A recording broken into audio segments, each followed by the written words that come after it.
Good evening, and I welcome all of you to another session with Conversationists Talking Cures. Conversationists Talking Cures is an initiative,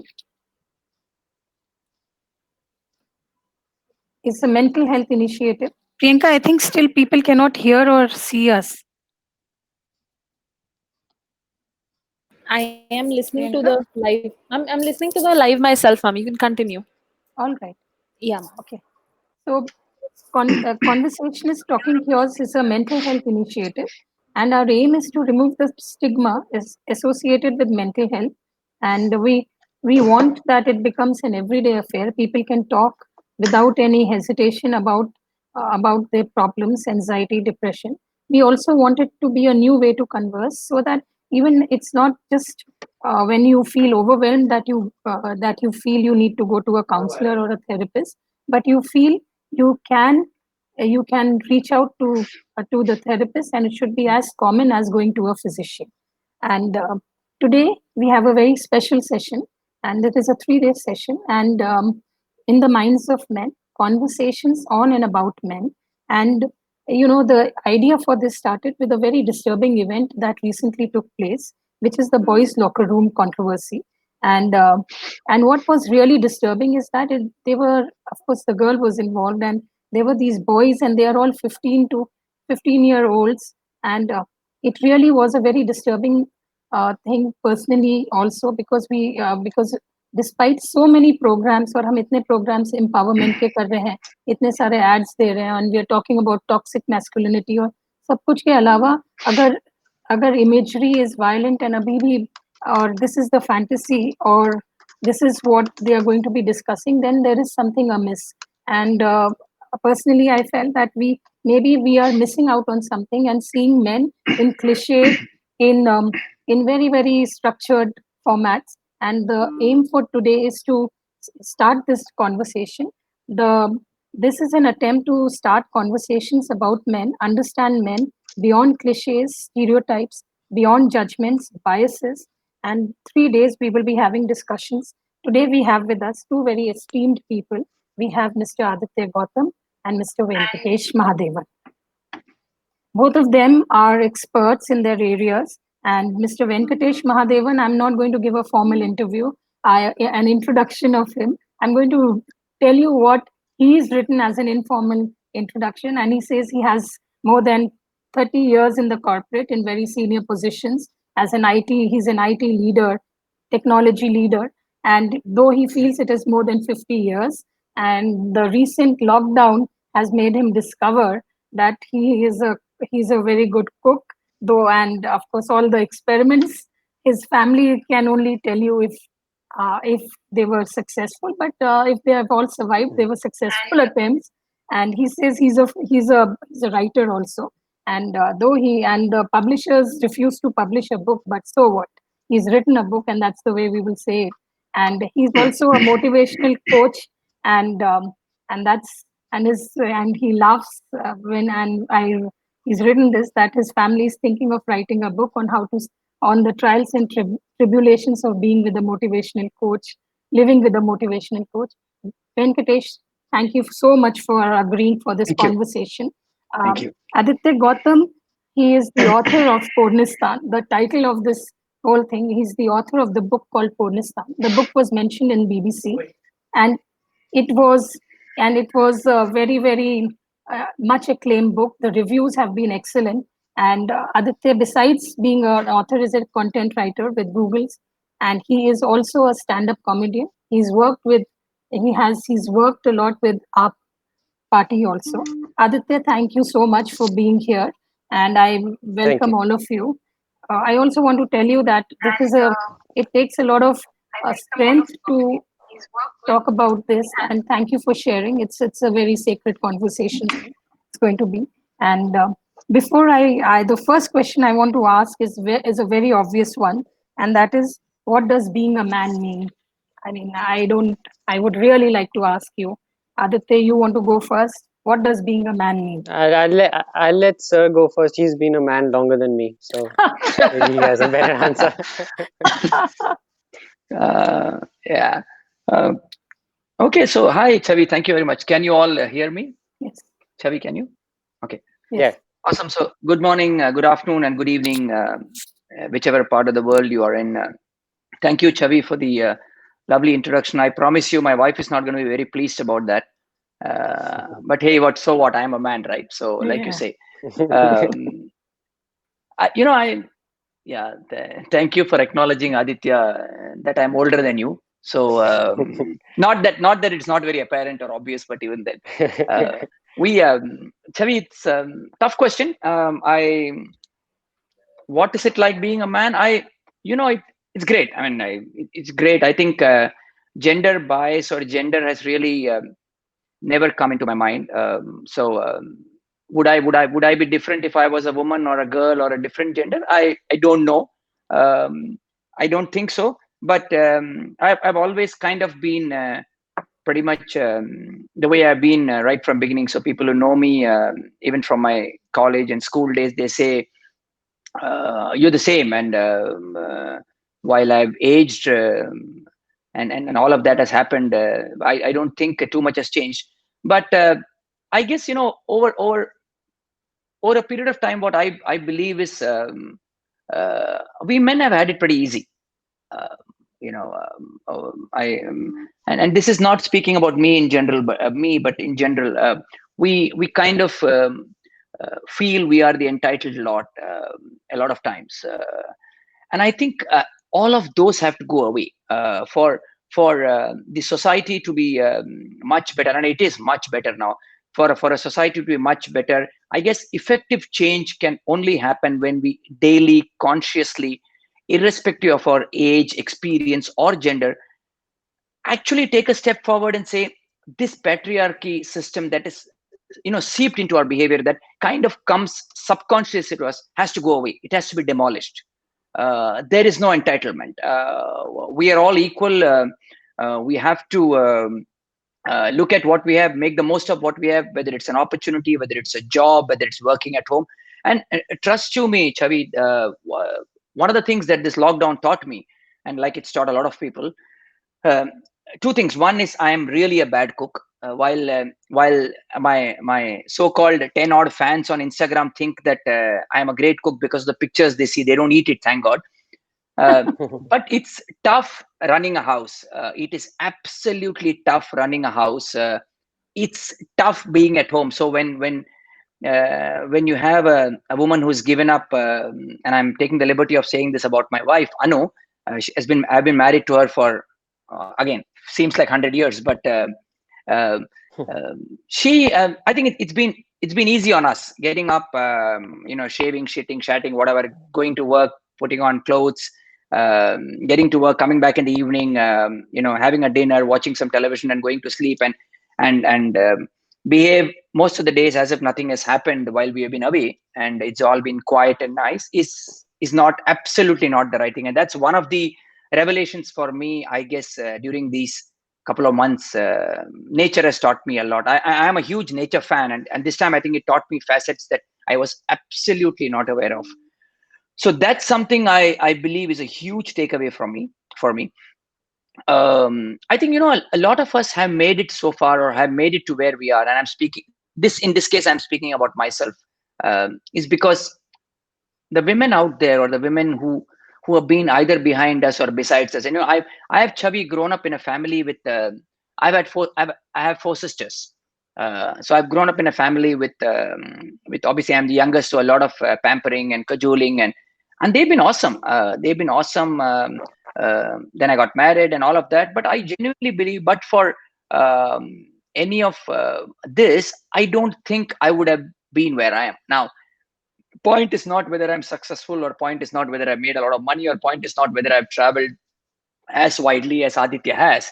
The point is, have I reached somewhere? Have I traveled a lot? The answer is yes. I've traveled a lot. I've traveled all over, and that's only because somebody out there has put the anchor and taken care of the ship. So I could go on and on, but I'm going to stop with this. But so for me, I think, yeah, the entitlement tag has to absolutely rip off and being taken away. No longer. It doesn't hold good. It shouldn't. It should never have been there. But it just happened, and that should go away right now as we speak. Yeah. I also want to tell the people here that Venkatesh is from Dubai, and Aditya is from Australia. So they took out, and when we discussed this, and they said okay, and I mean out of their busy schedule. So Aditya, coming back to you, what does being a man mean to you in terms of the roles and everything? What does it mean? I mean, for women, you have to explain it to everybody. What is being a man? Sure. It's a harder question for, I think, men to answer. As you just said, it's probably easier for women to answer this question because they're asked that question a lot. In terms of like the society asks them that question, and they themselves, I guess, ask them that question a lot. We really don't. I haven't noticed. I haven't been made to notice that I'm a man. Really, like I just at least most Indian men, I guess, obviously we're generalizing here. We just get up and we get on with our lives. We're not Absolutely. conscious that we're men. We're Absolutely. just, we're just doing whatever we want to, and we're being ourselves. Uh, I this one thing I say. So I definitely spend more time in India, and I love India. But there's this one thing I tell everyone when they ask me that I always want to come back to India, and I want to settle back in India. I'm just temporarily here in Australia. Because someone asked me, but why is that? Isn't Australia beautiful? Isn't that like just a nicer country? Why would you want to come back to India? So I tell them that firstly, I'm only saying that I want to come back is probably because I'm not a woman. If I was a woman, I probably wouldn't want to come back. It's a very, very harsh, sad thing to say, but I know all my female Indian friends in Australia, they don't want to go back. And for me, it's absurd. Like, why wouldn't I not want to go back? Because for me it's just about taking a flight and going back, and there's nothing much changes really. But for a woman a lot changes when they go back to India, especially Delhi. I think things are a bit better in Bombay and other cities, but in Delhi, it's a drastic shift. So for this short answer, for me, of being a man, I don't know, it's just being myself. It doesn't really, it's not much else to it. I Yeah. And that's an absolutely great point he's made, Aditya. Can I, Chavi? Yes, yes, please. Absolutely great point. So, Aditya, are you married? No. Yes. No, I'm not. Okay. So, No. you lucky guy. Okay. So, I'm married, Chavi, and so here it is. For men, nothing changes when we get married. Actually, nothing does. And I realized it when I got married. And obviously, as you grow older, you get mature, and then you realize that for the lady who comes in or whatever she does, a lot changes.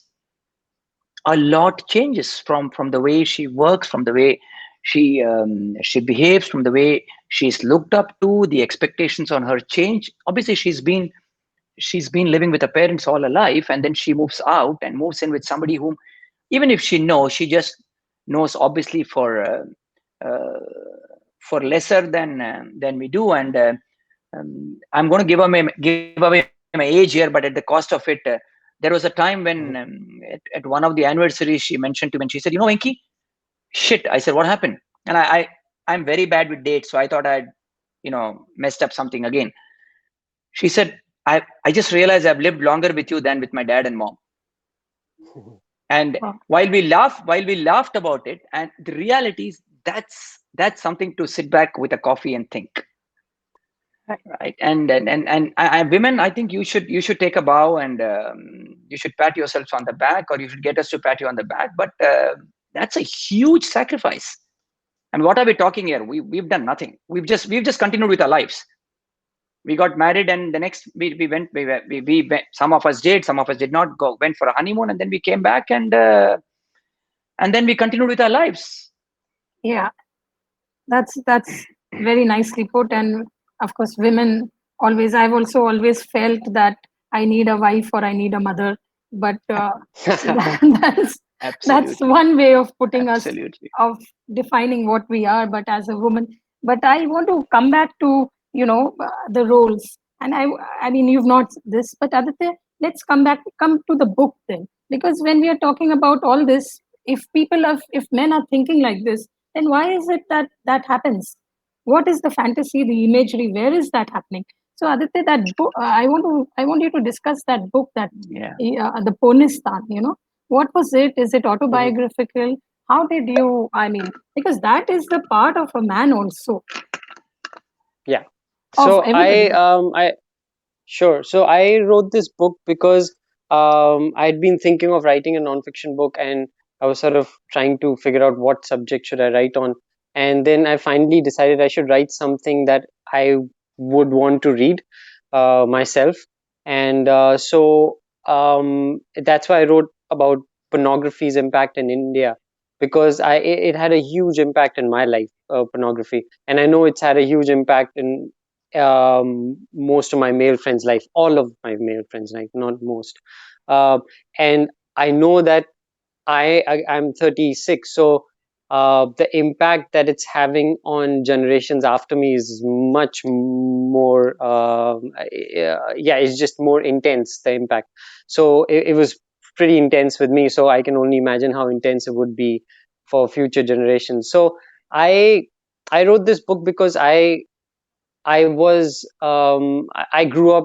For me, sex education came through pornography, and at one point in my life, in my mid 20s, I was full on addicted to pornography, and I had this very weird moment where I was dating a girl who was very good looking, and everybody around me confirmed that she's good looking, and but I would rather watch pornography and masturbate than I would have sex with her. And when that happened, that moment happened, I was like, oh shit, there is something wrong with me. I need help because this is not normal. So that's when my journey started of getting help. I did not go to a psychiatrist, which I probably should have done. Again, it comes back to why we're having this session, because it's still in my head. It was just a bit weird to go to a psychologist or psychiatrist. It felt like I was, yeah, I was acknowledging that there's something seriously wrong with me. It's like, okay, there's a little bit wrong with me. I don't need to go to a psychiatrist. Like that's extreme. Even though it's not, right? But that's how our brains work. It seems like it's extreme. So I started doing other things. I started meditating. I started exercising. I started reading books about it. Um, Eventually got over the addiction part of it, but I still realized even after the addiction, most of my sexuality was being informed by pornography, and it is being informed by pornography for most men in India, and more so now even women, if not directly then indirectly. Why, I guess what you wanted to ask was, why is that? Yeah. I think why that is because for me personally, again, I can speak more for men than for women, but for me personally, I think what happens for us Indian men is that we're definitely super curious about sexuality in our teens, mid-teens, early teens, late teens, and we want to explore, we want to have sex, and we want to find out as much as we can about sex. And the only source we have is by talking to other friends or by watching pornography. And pornography is now much more easily accessible. I don't have to worry about being judged. If I have a weird thing I want to ask a friend, I wouldn't, but I can watch porn. And if I have a weird fantasy about, I don't know, some weird taboo fantasy I have, and I'm uncomfortable talking about it to even a friend, I don't have to now. I can just Google it and watch some sort of a pornographic image about it and just inform myself with that. And that's why watching pornography. That's why most men start watching pornography, because we're curious, and that leads to other things. Yeah. So, Venkatesh, I would want to ask you also that what role does pornography really play in a man's life? I mean, being very honest about it, because then we will talk about the fantasy part. I think it acts as a release. It acts as a release to probably pent up emotions. It acts as a release to to something that he is not able to do or say in different forms. Or a lot of times it's and this depends on what age bracket you're really in. And for a lot, it is more curiosity and the excitement of jumping onto a new train when they start off their journey. So I get it depends on, and obviously Aditya is more qualified to speak. He's written a book, but technically, I think it's more about what age you jump onto and then get hooked onto, and are you able to, with a lot of strength, wean yourself away from it, like Aditya has done, and continue leading a very normal, successful life. I guess it's part of everyone's life, but are we? What do we get? I think it's basically release. It's basically looking at uh, what's exciting in there for me. Can I spend some time with just myself, and so on and so forth? Yeah. Aditya, I just want to understand this because this pornography is something that's a very it's become like a it's become like a necessary part of of growing up, especially men and women, and Correct. it is. I will not say Chavi, it is Chavi, unhealthy. Yeah, can I just uh, stop you? yeah. Priyanka, I think there are some people who are still having problems watching the video. I've been getting continuous pings from people, so um, and I send them the link, but they don't seem to have. So, is there a link you want to share with me that I can resend because they're not able to get in? Sorry, Aditya. So, yeah. So, Okay. a lot of them actually, a lot of them. Okay. So, can they just click on the original link, Chavi? Yes, yes. I All think right. they can click on the I think original link so. and So when they do that, it says cannot play video, uh, and or it says the video was removed or something like that. So oh, because we went offline and we came again. So I maybe think that's right. Priyanka, can you just do that Yeah, for us? yeah. Thank So you. let's continue while she Ah, fixes it. Thanks. okay. Sorry. Aditya, I want to come back to you, Aditya, and because pornography is an integral part, I think, of growing up for many of the boys and men. Because, like Yeah. Venkatesh just said, that it's become it's a release or whatever. But tell me, Yeah. is it how do we see it? Because there are desires, and how much is violence a part of all of it? Because there are desires, there are fantasies which are normal, I think, for everybody. We all fantasize, we Yeah. all have our Yeah. own this, but how does what role does pornography play? Sure. Sure. So I I so violence is a definitely a different topic altogether, but I think what role pornography plays is, again, as probably Venkatesh sir also pointed out, it really depends on what age you start watching it. But I think that's probably an irrelevant question for anyone who's under 35 or even under 30, because they started watching it when they were early teens. It doesn't matter who you are. If you're under 30, you saw pornography before 15. Almost certainly you did. And so what role it starts playing is, again, it starts playing the role of this very important and necessary guide that we're looking for as men, where we want someone to guide us through this is a very tricky journey of sexuality. There's a lot to it. There's so many moving parts to it. Like, what does a girl like? What makes me a good lover? What do I want from a girl? uh, what do I do about this raging need to have sex every second? Do I do something about it? Not do something about it? Um, yeah. Can we all see each other? Yes, Yeah, yes, we yeah. can. We Okay. can Okay. see Yeah. you. Sure. Okay. Perfect. So it's that is the need for someone to guide us through this tricky journey that every single one of us has. I think for reason that we can discuss more so with men than women, um, that we have this need to look for a guide. But I think women's almost maybe equally have that need as well.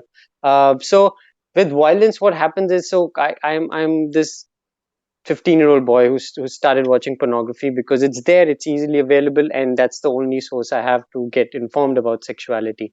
Or I am a 26 8-year-old married man who's watching pornography, as Venkatesh sir said, as a release. No big deal. Not as a not as an educator of anything, just as a release. In either form, what happens is most may I have some stats in my book about it, but something on upwards of 80% of all mainstream pornography is violent towards women. So no matter who I am, no matter what reason I'm watching it for, I will eventually end up watching a lot of pornography which is violent towards women. And after having, if I'm a 15-year-old watching it, I'm instantly thinking, then that's okay. That's how sex is had. If I'm a 29-year-old man who already has had a lot of sex, if I'm watching it, I'm thinking, ooh, I want to try this. This looks like more fun than whatever I'm doing. Um, and so it sort of starts informing us eventually. So violence in pornography, and most pornography is violent towards women because most pornography is catered to men. And does that mean that men like violence? No, that's not what it means. What it means is that men, just like news, we're all drawn to the negative things more. If we have two pornographic videos, one is these two couples having consensual, loving sex with each other, versus one porn video where the guy is dominating the girl and hitting her and slapping her. A man will naturally get attracted to that more violent form of pornography kick video, not because that's what he inherently wants to do, just because that's how our brains work. Again, that's why Arnab Goswami is more likely to get uh, viewed than someone who's not that loud and angry on TV. But yeah. Yeah, I think, thank you, because you already said it. I would have said it that pornography is violent towards women. It's catering to a man's fantasy. But I also want to come here and get in fantasy here, because when we discuss the boys' locker room, Venkatesh, even it's where are we missing out? Because everybody has a right to their fantasies. They have a right to their desire. But what happens? And I think somehow, I don't know. I have to ask you: is it because virtual is, in a way, it's virtual, but suddenly it becomes real? And so if I write, or in that, if I have fantasies, if I have violent fantasies, then is it that I'm going to act them out also? Or you know I mean, from your own experience, would you think you would want to act it out? Has that temptation been there? Not violent, but many of these pornographic sites have. Did you ever feel you want to experiment? And also, like sex, it's just sex. There's nothing consensual. It's either sex or it's forced or assault or rape or whatever. But do you think fantasy desires, and there is something that we are losing out there? Aditya, Venkatesh, both of you. Aditya, you want to go first? I'm just thinking Aditya, about. you want to go first? I think we've lost. Aditya, you want to go first on the importance of fantasy, desire, and this virtual world? Is there some intermingling? And we are getting No, no, lost. let's go first. I can So, follow. so Chavi, technology, and I'm talking about today's age and time. Technology is an absolutely powerful tool. All of us have access to a lot of stuff out there, and I'm not talking about just this topic. I'm saying generally there is a lot of stuff out there. What you do with that stuff that's available to you, how you act on what's available to you, is really what determines. And there's a very thin or a thick line dividing the two. And more often than not, like you rightly said, Chavi, maybe a lot of us are, I wouldn't say on the wrong side, are probably standing on the line and hopping over and coming back. And I think it should probably go back to our education. It should probably go back to our society. I think educators and people who influence and people who have a role to play in bringing up the sharp young intellect and minds. And I can tell you, the younger minds today are much more sharper and more intelligent than we were in our days. I can say that absolutely about myself. But then yeah, so do we what do we include in our syllabus? What should we do? Should we openly? I think a lot of these things happen because it's perceived as a taboo. And typically when something is perceived as a taboo, you want to go after it. It's like when we were in school, and I'm giving an example here. When you were in school or college, in Bombay, you used to have those thela walas who would sell amrut or seb or lemon, and you'd buy them for $1 or $2 or $5, and the guy will give you more, and then he'll put an extra one. But the and one of my friends once, we were buying it, and we bought some bear. I don't know what's the Hindi term in Delhi for bear, but essentially it's something. And we bought a few, and we were happy. And then we came out, and this friend showed me my palm, and he had about two more bears in his hand. So I said, "Where did you get this from?" He said, "Nahi yaar, utha liya thele se." And we were very young, so I said, "Kyun yaar?" He said, "Yaar, tu kha ke dekh, iska maza kuch aur hi hai." So and I'm saying this while I'm making light of it. What's really is, so that's the stolen part, right? That's the stolen part, and that's the discussion. So I think the moment something is forbidden, the something is, do not watch it. The moment something is, while it needs to be there, I'm not saying censorship and restriction should be removed, but all I'm saying is, we have to inculcate the culture of self control, or the culture of what is good and what is bad, viveka as we call it, into the minds of these young kids as they grow up. And it doesn't matter if it's a boy or a girl or anybody, it doesn't matter. And I think that will probably do a lot of good. This is not going to go away, but the reality is, I think that will do a lot of good in terms of how, like you say, people act out some of these. I mean, I watch a movie and I don't start beating up people. uh, but and that's where it should stop. That is exactly where it should stop for anything, according to me. You leave the movie hall, you've had fun with yourself, you've had fun with a bag of popcorn or with chips or with nachos and with your partner. You leave the hall, that's where it should stop, period. There is no taking it back home, there is no carrying it in the car with you, there is no thinking about it. Well, you can think about it, but there is no action that affects somebody else can ever be accepted, is my frank opinion on it. Yes, Aditya. Sure. So great point by Venkatesh sir. But so I think there are two aspects of to this. Is one is that the education part that Venkatesh sir just spoke about. That's obviously the most important part out of this. That if we educate them and make them understand the difference between fantasy and fiction and non-fiction, then they'll be able to deal with it better. But with the fantasy aspect of it itself, what happens is, out of the different psychologists and psychiatrists that are interviewed around India, what seems to be happening is that there's two things that seem to happen. One, that obviously people watch um, videos, taboo videos, fantasy videos. So, for instance, some of the most popular porn in India is bhabhi porn. Anything connected to bhabis, and because again, it's a taboo relationship, which makes it that much more exciting. In America, one of the most popular pornographic searches is stepmom and stepsister, and so what's happening is, obviously there's that aspect what sir just spoke about, that it's the fact that it's taboo makes you want to see it. But also what's happening on the other hand is that one I think, again, having spoken to a few psychologists about it, there seems to be a bit of a difference between fantasy in pornography versus fantasy in something like a movie, because that was something what I had asked some of the psychologists as well, that why so we go and watch a action movie of Salman Khan beat up people, doesn't mean we go out and start beating up people. It doesn't happen.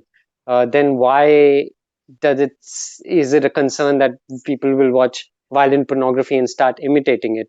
Because what seems to be happening is that the sexual patterns in our head are just much more rewarding than anything else. So when because we as humans are meant to procreate. That's it. That's like, for our brain, that's the holy grail of our existence. That's why we're born, because we have to procreate. So any sexual activity seems to give us more reward than anything else. It gives us more reward than most other things do in life. So having seen a lot of violent pornography, you are more likely to want to replicate it than watching a violent movie or a violent video game even and replicating that. So there's a there's a technology addiction clinic in Bangalore. It's a brilliant institution, the only technology addiction clinic that we have in India. Um, and the leading psychologist there told me that he's had patients who are addicted to video games. He's had patients who are addicted to weed and stuff. He's dealt with them, and alcohol. We're talking about young people here, and he's had patients who are addicted to pornography, and he's personally found that it's the hardest to uh, get people off porn addiction versus any of the other addictions. He found it easier to get people off video game addiction, even alcohol addiction. He found it terribly hard to get people off porn addiction. Well, his reasoning was it's probably to do with the fact that it's a sexual connection that the brain makes, and it's just more rigid and more rewarding than anything else. And so with what's happening with the porn industry is it's getting all these views. So there are all these people watching it, and sure, people want to watch taboo things, and people want to watch, but when you as a curious person go and just want to watch pornography just for a release, but then what you see is rape videos, and even though they might be played out, you see rape videos, you see people having sex with their moms, their sisters. You might not necessarily have gone there for that, but now that's what you're watching, and that's what you're watching, and that's what, and you do like it because it's, again, it rewards your brain, and it's super taboo, which rewards it more, and then you want to watch it again and again. Doesn't mean you'll go out and start doing that, but it sets these connections which mess up your psychology in a really bad way. There have been many cases, again, all over India. Psychologists are saying lots of cases of couples coming to them where the wives don't want to act out these porn scenarios, and the husband, that's all he wants to do, and they're on the verge of being getting a divorce because of it. So it definitely is an issue. That is true.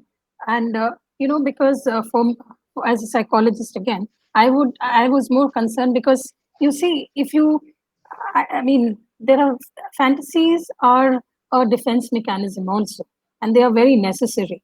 But, as personally, I would never want to, do moral policing on fantasies. But the problem is that acting out. So somewhere I think we need to be clear that they are not necessarily, if somebody has fantasies, you will act out, whether it's Savita Bhabi or it's whatever the taboos and whatever we are talking about. But it is, but then I want to come to another point, is that have we over sexualized everything? Because all relationships, like you said, we are born to procreate in a, that's the bottom line of everything. So have we brought out all relation boils down to sex? And do you feel that there is an overemphasis, whether it's in symbolism, advertising, media, everything, or serials that are coming? Uh, Yeah, I think for sure. Yeah, there's no doubt about it, because again, you just hit the nail in the head. It's advertising. It's everything. It's again, because our brains get hooked on to that instantly, and they notice it instantly. Again, there are two separate channels, one showing something that's not too sexual, and the other channel showing that is sexual. Our brains will automatically want to watch that thing which is more sexual, because that's what our brain gets attracted to. And advertisers are using it, pornography industry is using it, everybody's using it, everybody's exploiting that human need of ours, and for their own benefit. So we've definitely sexualized things way too much. Yeah. so I want to ask you, Venkatesh, that what do you think what do you think women want? Or what is it that women look for in a man? We'll go with you first, and then I'll just extend it, qualify it. What do you think women look sexually also? A man has many aspects. No, there are many roles besides the entitlement, but all the roles. What do you think a woman is looking for in a man? I think she's looking for a partner. Hmm? I think she's looking for somebody whom she can sit with and chat. I think she's looking for companionship. And men can provide all of that. So yeah, so I think she's um, she believes a man is really, and this is what I believe strongly, and we've lived by that. I think she believes that when she gets married to somebody, or when she has a partner, and I'm talking about life partners here, it's an extension of her personality. Somebody whom she believes can can can work with her, can partner with her, can co-join with her, and jointly they lead a great life. uh, Obviously, if you ask a girl what she looks for in a man, you'll have answers like John Abraham and Shah Rukh Khan and Salman Khan and all of that. But when it comes down to reality and brass tacks, I guess women are smarter, and they say, yeah, we want somebody whom we can spend time with. And that's been my opinion. And I don't think it's about women or men. I think it's about the same with men as well. Yeah. I think I would want to have somebody whom I can spend time chatting, whom I can spend time talking to, whom I think I can discuss topics freely. That's my personal opinion, and largely I think women understand that. I don't think that differs really, and I'm talking about largely the world at large, right? Yeah. So, So my wife probably loves a Salman Khan, but uh, physically and structurally, I don't match him at all. She's lived with me all these years, and so I'm saying this, I'm making a little light of it, but really, Chavi, it's about uh, as you go along, and I'm saying this, as you go along, what you want in your school and college and in your 20s is very, very, very different from what you want when you spend the next 35, 40, 50 years of your yes. life. God willing, you live long. And that's the maturity that I think gets into women, that gets into them. And that's when the coin turns. Right. That's when the lever switches and they say, yeah, you're good looking, but I still want a partner with whom I can converse. I can have a good time. I can go, who understands my feelings, who understands and the softer side of me. Right. Aditya, Yeah. I would want to ask you, what do you think women women want in a man? But I will also add one thing, that because what Venki just said is that what women look for, but it takes time to come to this understanding. I'm sure it takes time to come and realize that this is what women want. And this. So what I want to ask you is, what do you think a woman wants in a man? And both, because you've written the book, so you have to answer from from an adolescent perspective when somebody is 19 and 20 and 21, and then from, of course, then when you come to this understanding, what you personally feel a woman wants in a man. Sure. So with the adolescent perspective, I can speak more confidently because when I spoke to psychologists and child psychiatrists, what they said was again, even in their young teens and mid-teens, they're also looking for answers, and they're also exploring their sexuality just like men are. They are also these days, the influence is a lot cultural, and it's a lot indirectly or directly pornography and ads and what the mainstream new movies are telling us. So I think what what mostly we end up wanting, both men and women, is what we're being told we should be wanting. So I I think, as probably Venkatesh sir said, it takes a while to figure out what you as an individual, free from cultural or society biases, what you want. But I think in your teens, you're almost certainly wanting what everybody else around you is wanting, what your closest Correct. friends think you Correct. should want, and that's it. True. But True. as you grow up, I guess that's the thing, that's the journey, that you figure out what you truly might want. But even then, I think with Instagram and social media is playing a huge role in all this these days. It's informing our sexuality, it's informing what we like, what we don't like, what we want, what we don't want. But yeah, so it would really depend on that individual by the time they're grown up, as to what they've been consuming and what they've figured out about themselves, and accordingly they want or don't want something.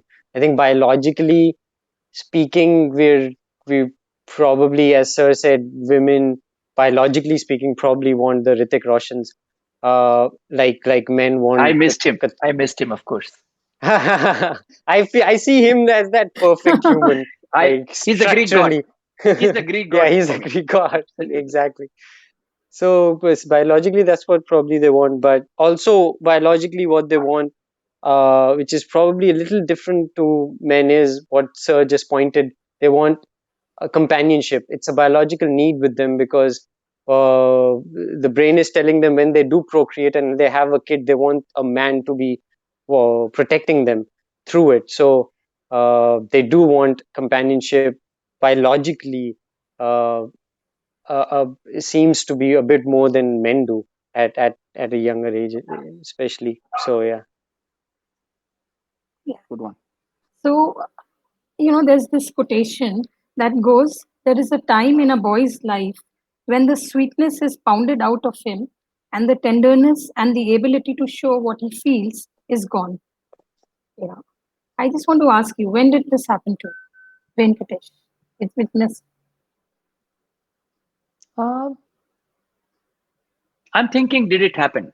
Um Were you so always, can you, I mean, could you always, because there's a lot of peer pressure and there are many things, and the peer pressure is humongous and amongst everybody at a certain age. And that is, could you even voice or could you be soft at that point in time?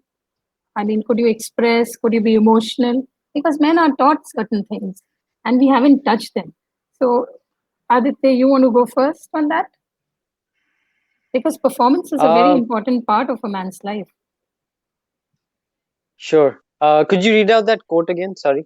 Yeah. There is a time in a boy's life when Hmm. the sweetness is Yeah. pounded out of him and the tenderness Yeah. and the Yeah. ability to show what he feels is gone.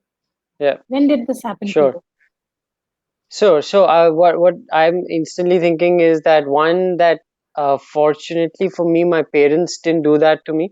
My parents uh, were completely okay with me being whatever I wanted to be, which is actually unusual. Uh, they were unusually understanding parents. So I think your parents have a huge role to play in what this aspect of pounding out. But it happened to me in school, as much as it happens to any boy. I I started hating teachers at a very early age because I had some incidents in my school, which again, it probably doesn't have to do with manhood. It would, but it maybe does. Like for instance, in my fourth standard, what happened was I one day hadn't done my homework, and firstly, for teachers in those days when hitting was okay, were more open to hitting boys than they were open to hitting girls. They would still refrain from hitting girls, but they would kick and slap and punch boys quite freely. We had PT teachers who were slapping us like it's a joke, and some boys took it like it's no big deal, but some boys got quite affected by it. So when I was in fourth grade, I didn't do my homework one day, and my class teacher, she was probably having a bad day now that I think back about it. But what she did was she took me around different standards and got me to stand in front of the class and got everybody to say he's a donkey, just because I hadn't done homework. And that was I remember that day very distinguishedly, because from that day onwards I hated teachers for the rest of my life.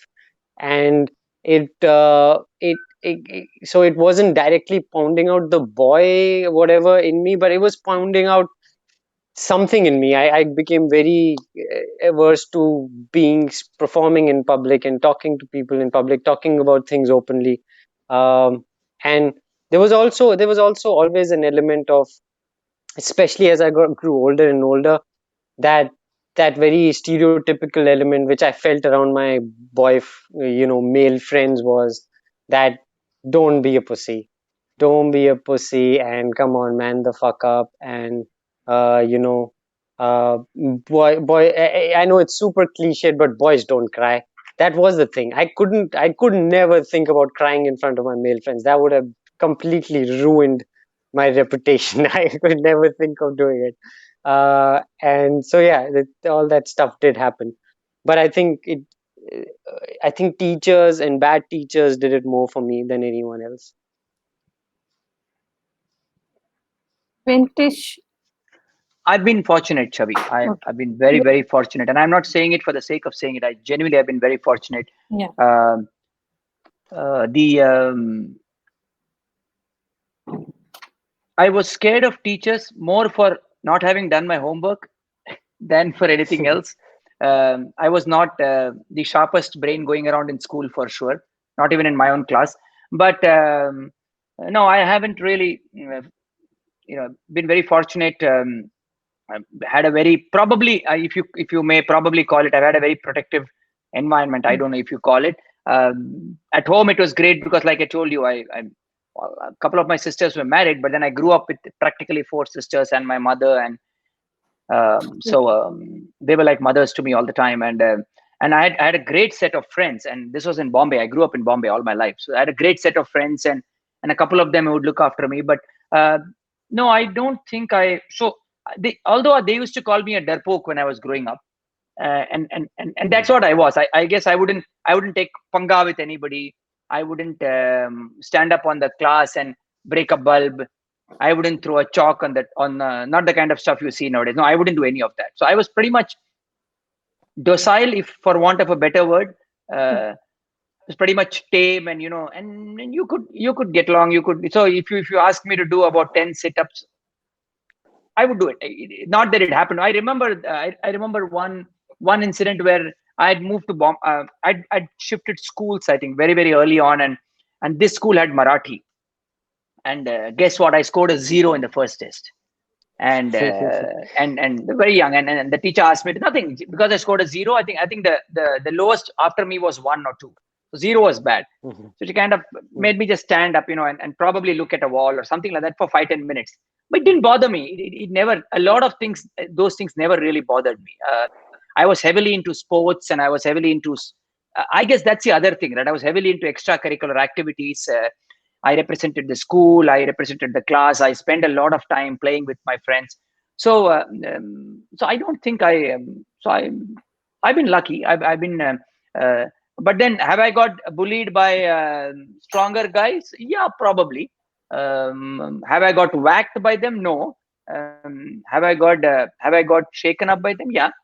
But then that's when I would quickly go and I'll keep quiet, and then this couple of friends of mine will realize that, अरे तुझे उसने क्या बोला? So I used to be, I guess I was tall even in those days, so they used to call me Lambu, and they would say, Lambu, to bata usne kya bola? And I would say, no, nothing, guys, relax. So I think I was more the no dadagiri type. So I was more the scared guy who would go to school and do my bit and come back, and I was fine.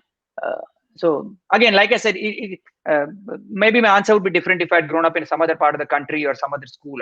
So I've been that way. I've been pretty lucky. Yeah. Okay. Aditya, I want to ask you, what is your idea of an empowered woman? And in that same, yeah, Wow. what would you say? Who's an empowered woman for you? And I Sure. think if the audience, So sorry, if the audience feels, yeah. they can also just write what they think is an empowered woman, but we'll go to Aditya now. Yeah. Sure. So I feel I honestly feel like the goal here, we keep forgetting it every now and then, but I think most people get it. The goal here is that when you see a human being, you don't judge them as a man or a woman, right? That's the goal. That's what we're striving towards eventually. That it's irrelevant if they've got a vagina or a penis. It's everything else other than that. So I guess empowered woman is someone who's not having who's just being themselves, not making decisions because of their sexuality, or they're doing their thing, whatever it is, and not having to change it or think about their sexuality before doing things. I don't think about my sexuality before doing things because I'm empowered. I'm a man. I think I would wish the same for a woman that they don't have to think about it. So, and as an empowered man, you feel the same definition applies, right? Correct. Again, I think personally, I am an empowered man because I I don't have to think about my sexuality Fantastic. mostly. I think I haven't been, yeah, I'm not caught up in it. I'm not making decisions because of it. Yeah. And and Venkatesh, what does success mean to you? What does Wow. success mean to you? I And should have taken the list of questions from you beforehand. Uh, and success, as in, can you elaborate a little more so I can? just success, whatever it may be in this Success, life. success means being, for me right now, Chavi, at this stage in life, Yes. success means maybe 10 years back it would have been different. But at this stage in life, living a good life. And when I say a good life, I mean a good relationship, um, a job in hand. There is no scarcity of what we need. Being able to call up friends and speak to them, get invited to talk on a show like this, um, uh, pick up a few awards here and there when they feel I've done some good work. Being able to do things at my own, being able to wake up on a Friday at 2 o'clock in the afternoon, and that's what I do actually. On a Friday, I actually wake up at about 1 or 2. So that's success for me. You sure you can throw in money as well, because money does make life easy in a lot of cases. But yeah, but that's success for me, and that's always been the case. Maybe if I was younger, if you had asked me, I would have said probably having a crore, 1 crore in the bank account. But no, as you grow older, no. So for me, success really is about I'm able to do what I want, and I'm also the most important thing I think is, Chavi, I have engaged myself very actively in a lot of social empowerment, or making a difference to a lot of communities across. And I think that has made a huge difference to me. Whether it means, and these are people from economically challenged sections, and whether it's not always money, but it's spending time with them, talking to them, mentoring them, even money as well. I think that's what I believe. We are lucky, or we are fortunate to be where we are, at least some of us, and that authority should be utilized to help others, to reach out to others, and not use it for your own benefit. So for me, that's success, and I'm living it today. Right. Very nice. Aditya, what is success to you? Three more I, books. I, 3 more books. No, I'm oh, kidding. that the sound of waking up at 1 on Friday sounds like success to me. I don't see how I don't see how you can define success any better than that. But yeah, I think that's definitely one thing. But yeah, success. I've felt. I think Venkatesh, sir, his last point is what I resonate with the most as well. Especially after having written this book, and a lot of men have gotten in touch with me since I've written it. Almost every week or so, I get Very a nice. message from a young boy saying that, sir, I read this book and it's really helping Very me, nice. or I have a lot of questions about porn addiction or porn or whatever. So that's it. Just feels great. So I think we all here watching this on Facebook and stuff, we're all exceptionally privileged. You realize this more when you live outside India, because Correct. it becomes like a blind spot when you're in India, but when you're outside, Right. you realize how privileged we Indians are, and especially with what's happening in India right now. Correct. We are people walking for thousands of kilometers just to get home. Yeah, success cannot be anything other than being able to help them. That has to be it. Beautiful. Aditya, you just said that people ask you about how to for de-addiction and how to get after reading Yeah. your book. So how do you? I mean, what is your suggestion and how do you help out?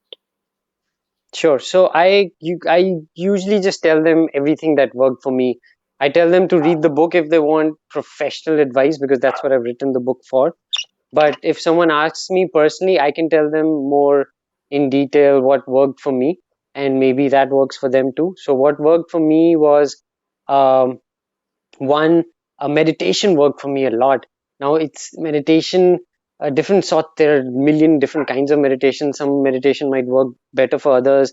I've done quite a few different kinds to see which one works for me. There's this thing that Art of Living does. It's called Sudarshan Kriya. That really worked for me. It's very effective. I've gone done Vipassana courses, their 10-day meditation retreats. They really, really helped me declutter my mind, get over the addiction. Exercise really helped me, just going to the gym every day, just having a more like a better moving body. And yeah, so these couple of these things, being talking to people more openly worked for me as well. uh, when you talk to people who are really close to you openly about these things that you're really scared that they'll judge you for, it's almost always displaced fear. The people who care for you will not judge you for it. And it helps. What it does is it's embarrassing. When so I wrote this book, and it talks about how I was addicted to porn, and I was going my get my parents to read it, and I honestly didn't want them to read it, because somewhere inside me I was feeling a bit nervous. I don't want them to know that their son was addicted to pornography. That's lame. But it's not. It's okay. We're all flawed in our own ways, and to accept our flaws is the first way to get over them. So yeah, I tell them to talk about it with close friends and people they can trust, and with girlfriends, definitely girlfriends and wives and partners. You should definitely talk to them about it, because they're being impacted by it every day. You might not be feeling like having. You might not want to have sex, and they might be feeling you're not wanting to have sex because there's something wrong with them. But it's probably in these scenarios, it's usually your porn addiction which is making you not want to have sex. So you need to tell them so they can be part of the healing process. If that sounds very but that's what it is.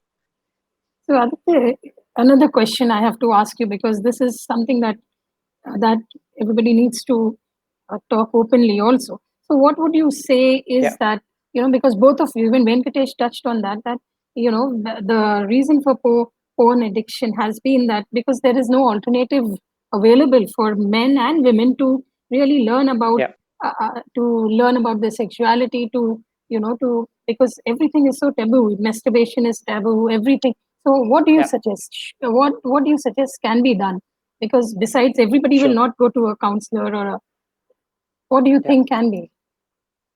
Correct. So this is it. This is it. This is the most important topic, and this is why I wrote that book. That what can we do about it, and what we can do about it is one, what we're doing about it. We talk about sexuality more, but the most important thing is sex education. Now, sex education is a very broad term. A lot can come under that umbrella, but sex, the most important thing that like the most urgent thing in connected to this topic is that we need to start implementing sex education in our schools like right away. We have the biggest youth population in the world, and none of them have been educated about sexuality. None of them can openly talk about sexuality. And how can then we be surprised when something like Boys Locker Room happen? For me, when something like Boys Locker Room happens, and when people are surprised, I just feel like laughing, because how are you surprised by it?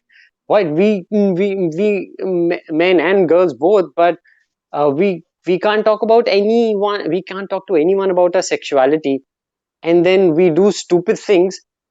Obviously we do stupid things because we haven't spoken to anyone about it. We haven't spoken to any adult about it. We haven't spoken to anyone who knows anything about it. We've spoken to our friends, and then we end up doing stupid things, which is like, isn't that expected?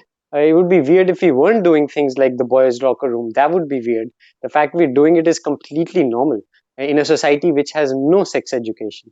So one thing is sex education in schools, but that will take a lot of time.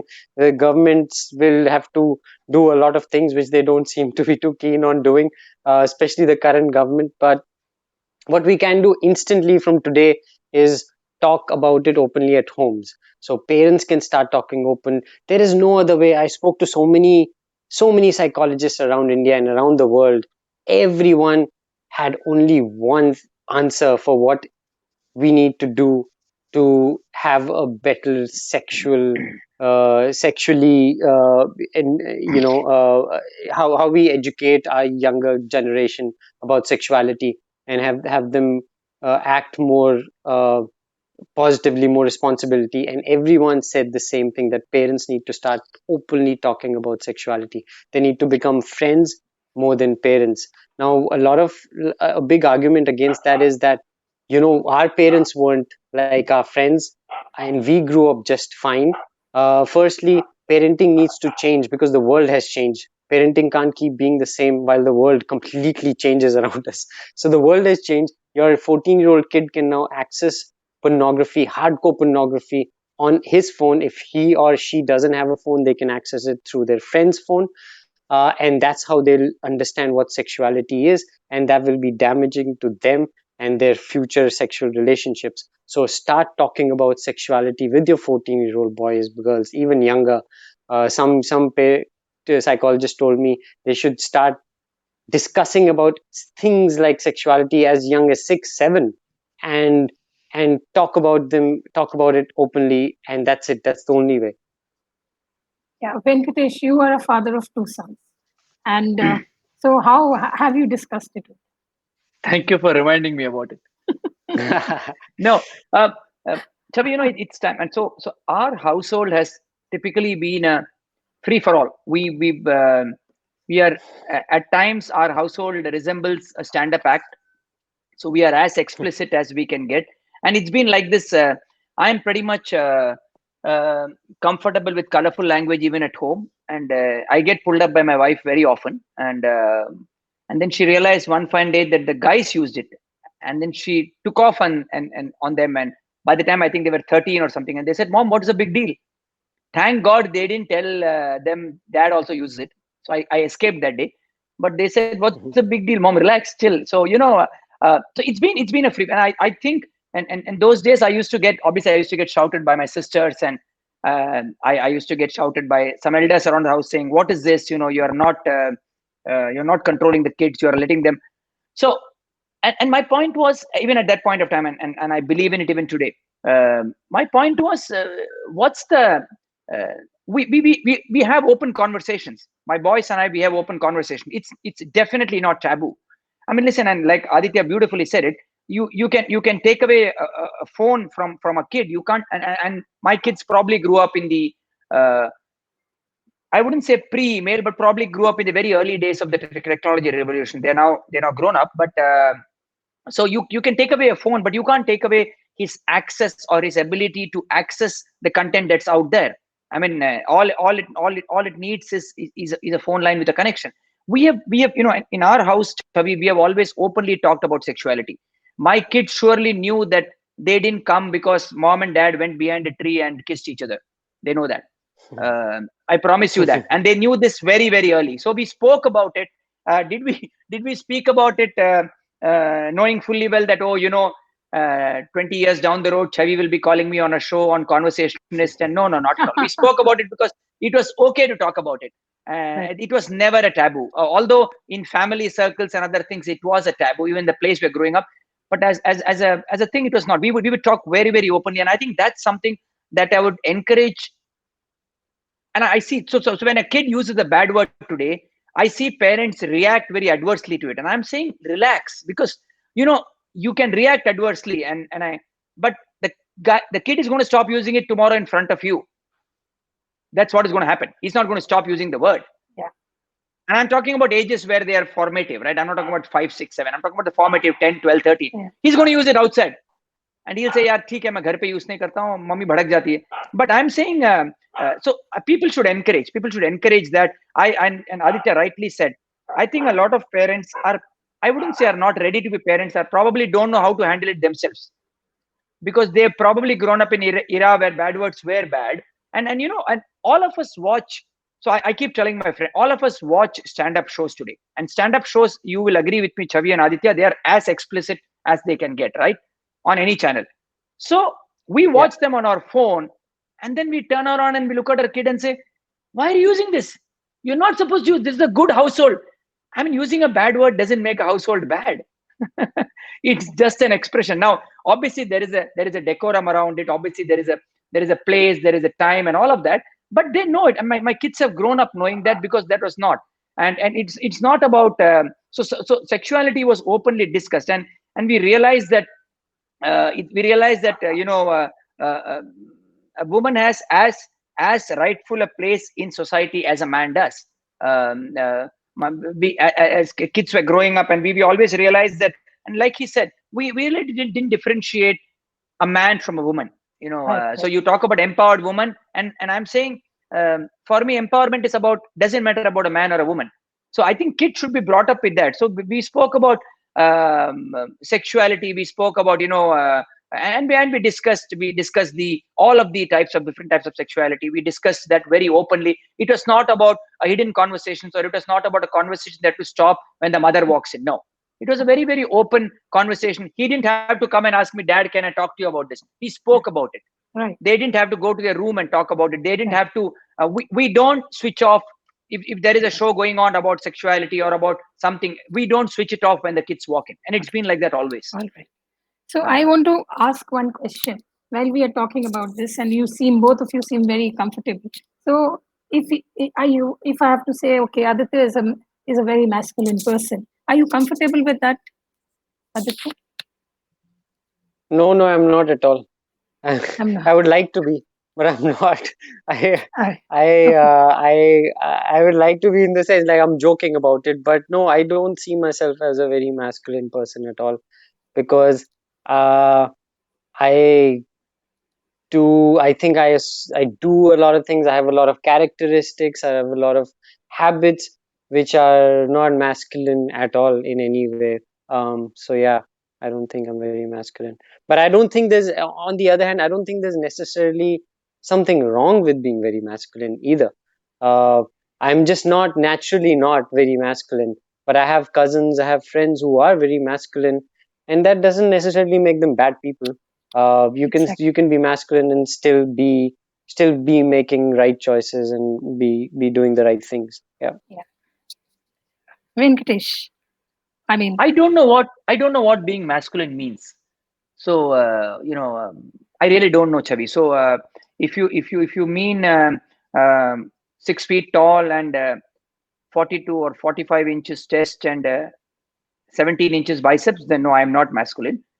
But if it means standing up for something going wrong, not putting your head down when something disastrous is happening, that for me is masculinity. I mean, all right. people talk of feminism all the time, and I'm saying, if somebody stands up for so a woman can be masculine as well. So if somebody stands up for a right, if somebody stands up for something that's going wrong, I think that is being masculine. Masculine is not about chati choda karke, no, not at all. So for me, that's masculinity. All right. Priyanka, we have two questions for the audience. I'm going to be throwing some cliched which we've been hearing about men, Aditya, to you and to Venkatesh, and I just want your responses. Of course, the first one is men will be men, boys will be boys. I want to know what is this men thing. Aditya, you'll go first. It's a fast forward kind of thing. Aditya, so men will be men. Sure. What is this men thingy? What is this men thing that we are talking about? A boy thing. Sh- Yeah. It's very tricky. It's not that black and white. It's very nuanced, if you if I can use that word. Of course, It's please. so there are so there definitely are those cultural things that we attach to men, right? That there is that men will be men in terms of whatever men have culturally been known Give me an to do a example, lot. please. For Where the you are example, a like man. two men check out a good-looking woman passing by. That's considered a men will be men thing, right? Okay. Um, and honestly, I do it too. Okay. I do check out a good-looking woman when she's passing by. Uh, I don't think there's anything wrong with it. I don't stop and Right. stare. I Venkatesh. don't. But yeah, sorry, Yeah. Venkatesh, sir, No, go no, on. sorry. I thought You it was. finish, Aditya. Finish. Yeah, Sorry. Aditya, finish because So your so video just I stopped. yeah so it's I just so there are things that are considered very men will be men thing, which I also do. I don't think there's anything wrong with it. It's just stuff we do, is biological things we do, and it's okay. But there are things that are completely not okay, and we have been doing, and we need to stop doing it. Like if there's a very good looking girl that walks by, I might look and appreciate how good looking she is, but I cannot look at her and whistle and start staring at her and start walking behind her, which also men have been doing, but that's not cool anymore. And not cool anymore in the sense that we should not be doing anymore. We know better now. So yeah, it's a bit nuanced, but yeah. Yeah, because actually, the reason for this discussion and on masculinity was when the when that Snapchat incident of the boys' locker room happened, it was something that it is very painful because it's an experimental age, and you can't put young, boys or girls in juvenile. Yeah, It was very disturbing yeah. because we all know that how much we experiment, and the second thing is we wanted to start talks about masculinity. So Venkatesh, tell me, what does men will be men mean to you? Men are I, idiots. So I think okay, that's what it means. okay. Uh, So men are yeah, men can't multitask. okay. Um, That's it. men can look at a thing directly and and not look at it, not see it. You know what I mean? Yes. Uh, Men get lost. Men are bad at directions, and I'm all these apply to me beautifully. Yeah. Men are, and it applies to a lot of my friends, by the way. Okay. Men do get lost. Men are bad at reading maps. Okay. So I Yeah, have some so of them. So let me just come to the next. Priyanka, can you just put it for our audience also? What's on a man's mind? Can you just show the and let's get the audience also here. So Chavi, you should have called a woman on this show if you want to know what's on a man's mind. we'll call the women. This is about men. So I mean, it's said that men have only three things. When I wanted to do this show, most people told me, "What will you get? The show will get over in say 10 minutes." Because men have only three things on their mind. Women and so Aditya, you go first. You tell me what's on a man's mind. Is it true woman What's power, food and wine? I've added power, but that's okay. Sure. So I think what's in a man's mind. I think again it changes with age. When I was younger, I think that the cliche about men thinking about sex every 10 seconds or so was completely true for me. Uh, Correct. but it's becoming less and less true now, which is a bit worrying too. I'm not sure what's Mhm. happening to me, but I just don't think about sex as much now. I think about other things, and but I think one thing which sort of I see a lot in men is they're definitely they seem to be very driven by wanting to do something. I don't know if it's ego or what, but yeah, I guess it's a lot of things, depends. Yeah. Venkatesh, what would you say? Chavi, I What's a think one of the things that occupies a man's mind is a lot of insecurity. Um, Man is always insecure about a lot of things, and that probably goes back to what the way our society has been, the way from the times when a man used to go hunting and catch an animal and bring it and feed his family. But it's really about so that insecurity, I think, plays a big part on his mind. It does through my mind too. You could tell me, what are you insecure about? What is the big deal? Yeah, doesn't matter. But I think that's something that is playing on the mind. I guess so. If I were to draw a man's mind picture today, I would probably, and again, this obviously depends on age as well. I would probably put insecurity as a block in there, which probably takes up about 20-25%.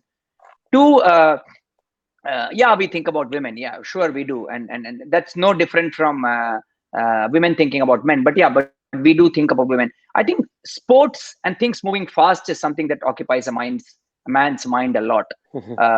I actually haven't come across a guy who says he doesn't like cars or motorbikes. I have actually haven't, and I met a lot of them across age groups, and that's really surprising. So in girls, you do come across girls who say they don't like makeup, or they don't like lipstick, or they don't like movies. I've never come across a guy who says I don't like cars or a bike, and that's really surprising, Chavi. And I've spoken to tens of yes, thousands of them. So that's the other thing I would put. I think yes. third thing is what also occupies a man's mind is, barring the very obvious ones, is uh, wanting to, again, that's where his insecurity, wanting to protect his family or his kith and kin immediately. I think that occupies a lot on his mind. Somewhere along the way, I think it's again been maybe because we live in a patriarchal society. Somewhere along the way, it has been built that, and this is true even if the woman in the house also works. It's always been that I need to take care of the family, and I need to look after them. They are depending on me, and they could not be depending on you. Your wife could have a very good job and a very good salary, but that and I believe that that's also there maybe because probably somewhere that gives him a false feeling of importance. Right. And I'm saying maybe it's ego, maybe it's I'm not a psychologist as you are, Chavi, you are an expert, but I feel that's where so I would draw these 2-3 things if I could. Again, this is very different from a traditional textbook approach, but since you asked me, I'm being open candid with you. Yeah.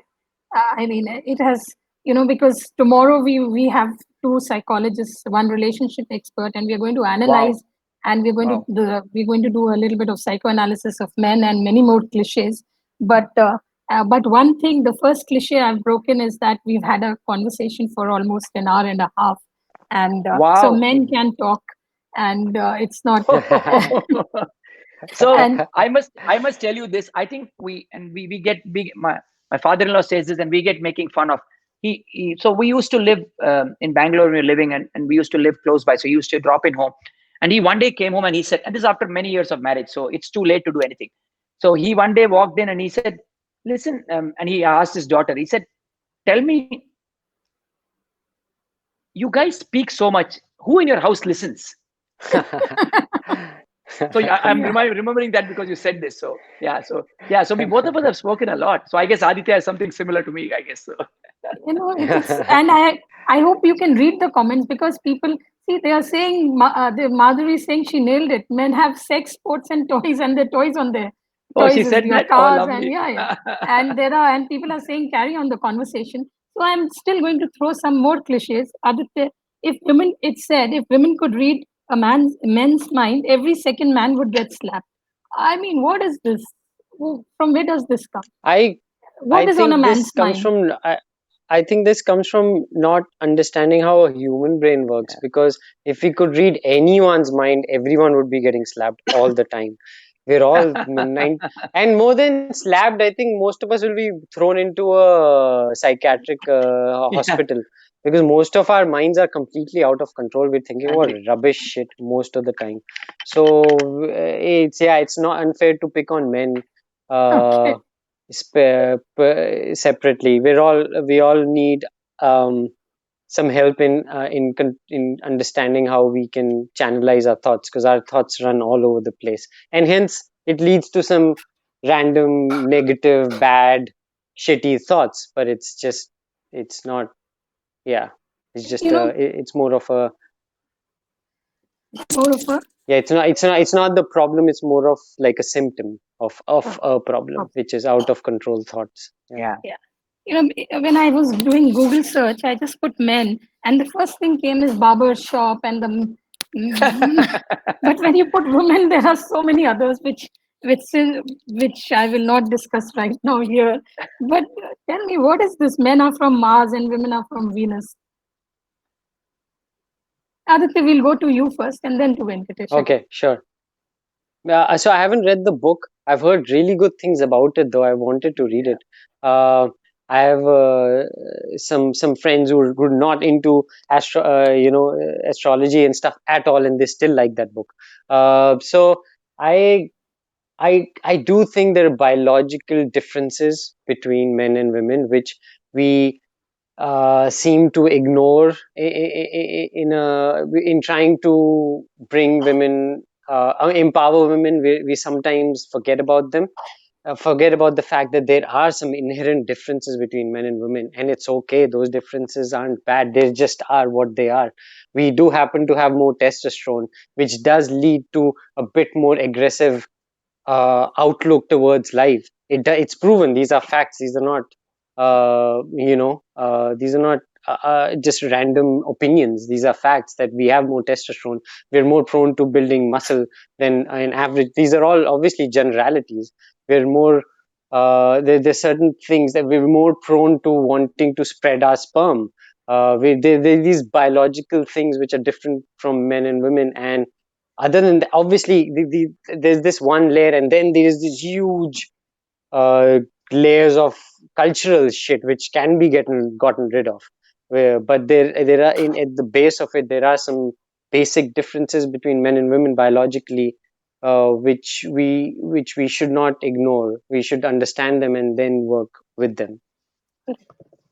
So, Venkatesh, men are from Mars and women are from this. One is logical, the other is emotional. Let me just explain it. Just, but I know you've read the book, so men are from. Great book, absolutely great book, and I completely agree with him. There are things that a woman can do, a girl can do much better, and there are no two ways about it at all. um, uh, Simple things such as attention to detail, simple things such as cleanliness. Um, you you would probably, and I'm talking about daily examples, right? I mean, John has done a great book. You would probably find, if there are 4 women living in a hostel room or 4 girls, you would very rarely find one towel or an undergarment left outside. But if there are 4 boys living, you would find everything. Maybe one of the undergarments has been used as a doormat as well. You will find everything that there. I have had, so Chavi, just to let you know, I have had, and my God, I can actually write a book with my experiences. I have had wet towels shoved into my cupboard by guess who? So and that's because I forgot on the bed. And history repeats itself. The boys are doing the same, and guess what? They get exactly the same treatment. So my wife is very consistent that way. But truly, I mean, there is no way a girl can do this. So guys will remain guys. While there are this 1 out of 10 friends whom I have who actually iron the undergarments and who make sure the towel is dried out nicely and all of that. But they should not be on our side. They should be on the other side. I always tell them that. But most of us are that way, and that I think that's a clear differentiating factor. We are largely unhygienic. We are largely incoherent. We don't know sometimes what we are doing, and that's normal. We and I'm not even going down the other bits of, I don't know whether men snore more than women and all of that. I don't, but genuinely, it's very different. I think it's largely also because, like Aditya said, it's also the way you are brought up. I mean, today I know, for example, I have friends who've got daughters, and girls like cars, girls like guns. That's because when your kids were growing up, nobody bought a pink shoe for my son. Nobody bought a pink shirt for my son. It was always said, if it is a boy, it's a blue balloon. If it is a girl, it's a pink balloon. And as we speak in 21st century, it continues. So a pink color has connotation to, of course, now some rich guys are buying pink sports car and all of that. But the reality is that continues even today. So why do we say, so I think John has done a great job with the book. I genuinely believe he absolutely nailed it. And will that change? I don't know. And for the want of some sanity in society, I hope it doesn't change. Absolutely. But no, I think it's a great thing. It's absolutely, yeah, we are different. Okay. I had planned to ask you, who gossips more, Aditya, men or women? Who gossips more? Oh, that's Good. yeah. It's you're putting me in a spot here because everybody knows the answer. Everybody. You're still asking me the question, but it's like you're testing me. Yeah. But Come on, Chavi. I think gossip good, but I don't know if any of you have read this book by Naval Harari called Sapiens. I think he has a brilliant book. I think gossip itself, I think he mentions it in that book, or was it in some other book? I don't remember. Gossip has some genuine it's need in a society. It's called, what do you call it? It's an Survival. evolutionary thing. Exactly, evolutionary need. So in whatever my experience has been on this planet, women definitely seem to be doing it way better and way more, which is probably an advantage, to tell you the truth. Men need to catch up on it. We need to get our gossip game better, because they're Yeah, probably They probably are Yeah, ahead of yeah, us with Yeah, this. yeah, there's a yeah. response coming in. Madhuri is saying, "No way, men do gossip more," and there are people agreeing. Anuradha has said, Anuradha Venki said that I agree with Madhuri. Men gossip more. No, Chavi. No, but and I'm going to add to, if Aditya permits, I'm going to add to, if you go back about 40, 50, 60 years, in the villages even today, if you look at one of those lanes where there are houses on both sides, and you see them in movies, you will not find women sitting there and gossiping. Actually, there will be guys, and you see them in regional movies, guys sitting there with a That's so newspaper true. and actually gossiping. Yeah. So that That's so true. absolutely, in those days, I think somewhere along the way, people like Aditya and me stopped gossiping. No, that's not true. No, no. Corporates have so much of gossip. But no, but it's very different. Yeah, so the water cooler conversations, you're right. Yes, But it's the locker very room. different. It's very different gossip. So if I call Aditya, for example, now we know each other. If I call him tomorrow, I promise you, I will not have too much to say to him, or he will not have too much to say to me. And I'll tell you where men gossip a lot. Pubs, uh, Yeah. discourse. You can't hear each other, but men will keep talking. But offices they Yeah, do. I But think really, I think a good point to add here is we gossip about useless things. I think women gossip yeah, more about things exactly. that matter. Yeah, We gossip about if Ronaldo hit a better goal yesterday, correct. which is such a useless thing to gossip about. But women would talk about stuff which matter, which like social hierarchy gossip. Uh, And there are times when, yeah, I agree with him, and there are times when we are discussing, none of us have the money across the table, but we are discussing about whether we should be driving a red Ferrari or a green Ferrari, and none of us have money to even buy a drink that day. That's how men are. You would not find women engaging. Women will be very, very, very proactive, very, very, as a matter of fact. And I haven't been to any women gossip conversations. But I guess, Chavi, that's why women have kitty parties and men don't. So I see. I'm neutral here. I'm not No, absolutely. I'm just saying it. I I've left. I'm empowered here. I don't have a gender. I don't. Yeah. So I mean, so it's. But do you agree, Chavi? Do you agree? Or I'm going to ask you this question. I'm going to turn it around. Do you agree with what Aditya says? I agree with what Aditya says. I agree Awesome. with what you say. I agree with everybody here. No, I no, you don't. can't do It's that. perspective. Just because you own the show, you can't do it. No, as a psychologist, I cannot disagree. I will never say, even for this, I will say in the imagination, you should be free. I will always stand by that. This whole thing started as if Yeah, we are going to silence one half of the correct, gender, then it's going to be very correct. serious for us. You can't silence one thing and start saying, okay, this is Yeah, not good to think about, this is not good. yeah, But we yeah. should know Agree. where to. I, And and for me, I I mean, I'm going to throw this with the audience, but uh, the last question, I don't know, I've not had enough. It seems I can ask so many more questions, but we are way past whatever time. And I mean, the audience here is also, they are giving in so many suggestions and everything. And I think both of you can read the comments, no, Aditya? Is it visible Yes, or I can. do I? Yeah, Yeah, it is yeah, I can. visible, but not been paying too much attention. But yeah, it is All visible. right. Some nice comments. Yeah. All right. So, on one last thing I will take from both of you, as a man, and as a man, what would you want to? What would be your statement to everybody? Aditya, you will go first. Sure. Yeah, sure. So as a man, I guess like a statement to everybody and a statement to myself. I think it's mostly a statement to myself. Is that something I remind myself every day? Is that um, it's to stop acting out cultural um, culturally imposed ideas of what I should be doing, what I have to be doing. Like I should be getting married, I should be having kids, I should be doing this, I should be doing that, I should be owning a big house, I should, like whatever culture has taught me. I tell myself as a man, as a human, to free myself from them and to do whatever it is that I truly want to do.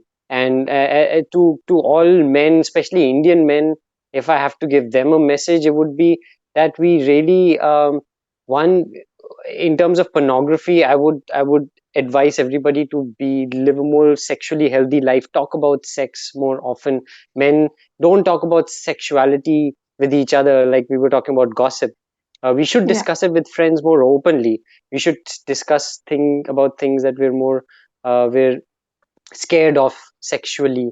We should talk about it with other male friends. We should talk about it with female friends. We should talk about it with parents, adults, young people.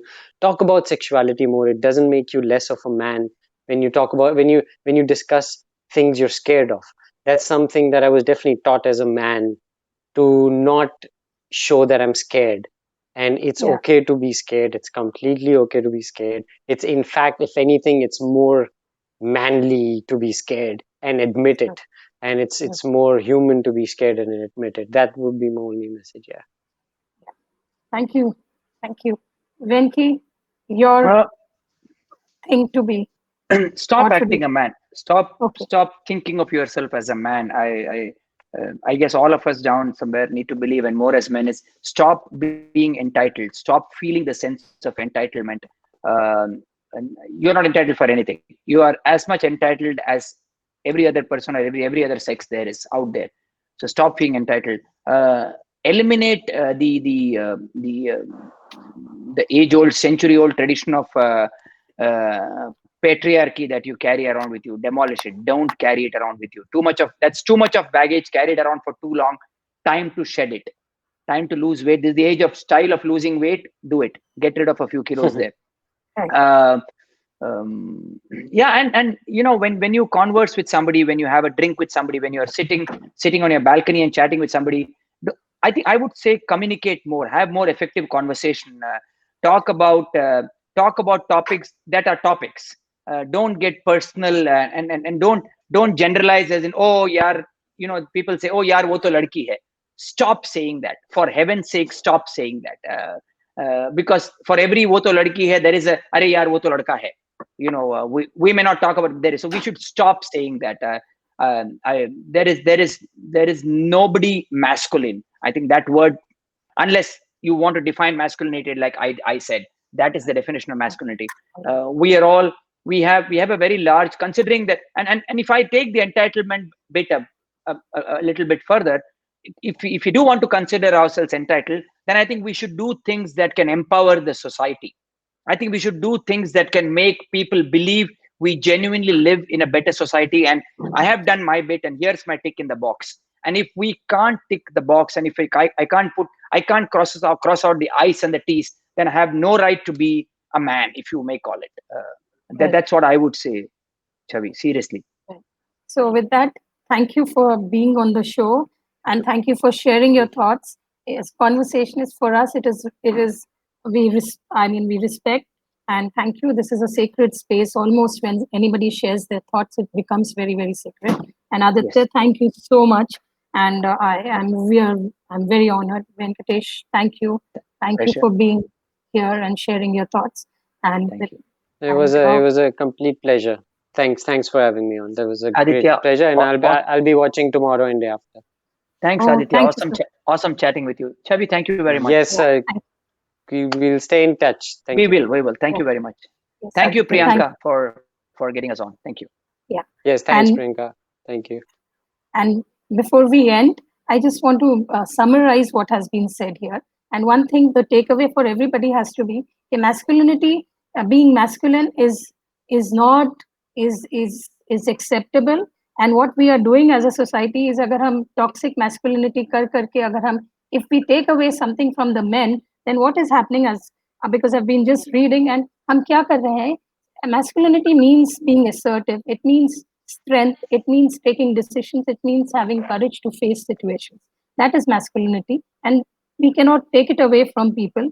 And अगर हम masculinity ले लेंगे, then for men we are leaving them with no option, because even counseling जो है, everything we've not trained them to be. It's a part. Masculinity, femininity are what we wear on our bodies. It's our clothes, and I think we need to be comfortable in that.